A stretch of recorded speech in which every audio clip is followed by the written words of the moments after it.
नमस्कार, बहुत स्वागत है आपका। आप देख रहे हैं ग्रैंड धर्मा सन्मार्ग।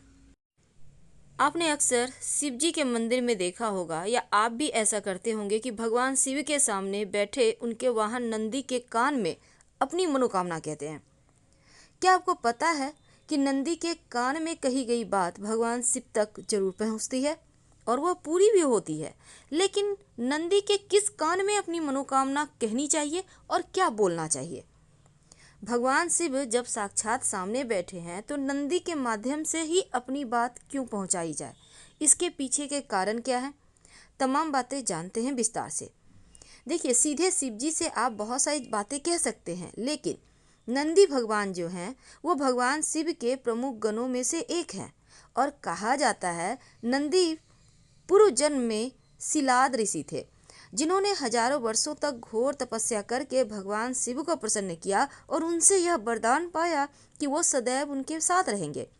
शिलाद ऋषि की तपस्या से प्रसन्न होकर भगवान शिव ने उन्हें अपने वाहन के रूप में सदैव अपने पास रखने का वचन दिया और तभी से नंदी के रूप में शिव जी के साथ रहते हैं। तो शिव महापुराण के अनुसार भगवान शिव सदैव ही तपस्या में लीन रहते हैं और वे बंद आंखों से भी संपूर्ण जगत के संचालन में सहयोग करते हैं। लेकिन जो नंदी महाराज हैं चैतन्यता का प्रतीक हैं, जो खुली आंखों और खुले कान से व्यक्त अव्यक्त बातों को भान लेते हैं।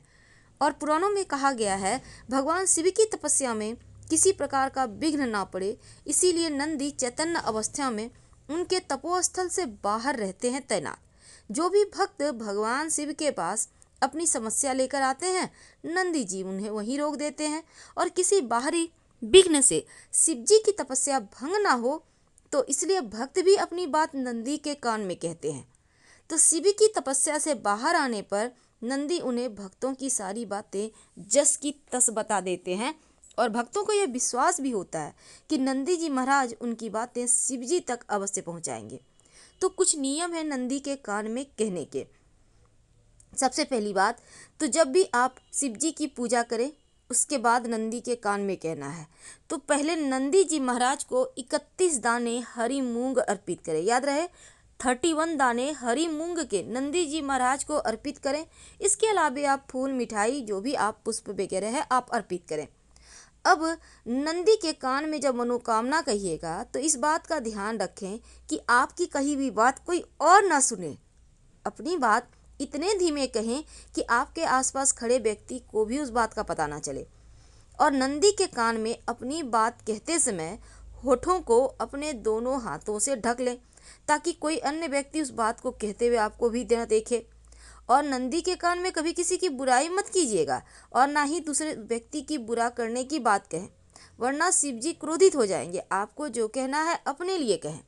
और नंदी की कान में कहने के पहले आपको पूजन जरूर करना है, उनको भेंट देना है, फल, पुष्प, मिठाई देना है। और नंदी के किसी भी कान में आप मनोकामना कह सकते हैं, लेकिन बाएं कान में, बाएं याद रखिए, राइट नहीं, लेफ्ट, तो कान में कहने का अधिक महत्व है मनोकामना। तो आप भी एक बार ट्राई जरूर करें और देखिए फिर कैसे नंदी जी महाराज आपकी समस्त मनोकामना शिव जी तक पहुंचाते हैं और वो शीघ्र पूरी होती है। फिलहाल विदा लेंगे। हर हर महादेव। धन्यवाद।